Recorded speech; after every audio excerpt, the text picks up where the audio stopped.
ॐ श्री आपदुद्धारक श्रीराम स्तोत्रम्। ॐ आपदामपहर्तारं दातारं सर्वसम्पदां लोकाभिरामं श्रीरामं भूयो भूयो नमाम्यहम्। आर्तानामार्तिहन्तारं भीतानां भीतिनाशनं द्विषतां कालदण्डन्तं रामचन्द्रं नमाम्यहम्।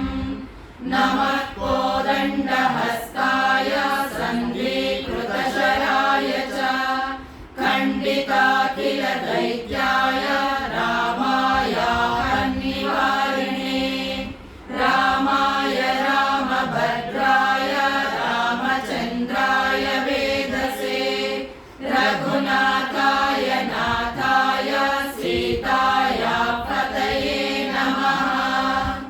अग्रतः पृष्ठतश्चैव पार्श्वतश्च महाबलौ आकर्णपूर्णधन्वानौ रक्षेतां रामलक्ष्मणौ सन्नद्धः कवची खड्गी चापबाणधरो युवा गच्छन्ममाग्रतो नित्यं रामः पातु स लक्ष्मणः।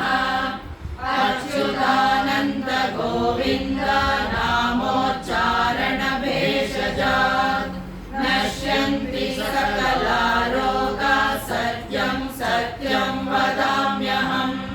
सत्यं सत्यं पुनः सत्यम् उद्धृत्य भुजमुच्यते। वेदाशास्त्रं परं नास्ति न दैवं केशवात् परम्।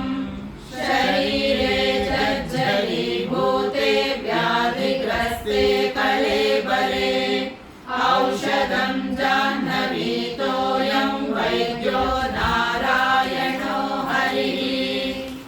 आलोक्य सर्वशास्त्राणि विचार्य च पुनः पुनः इदमेकं सुनिष्पन्नं ध्येयो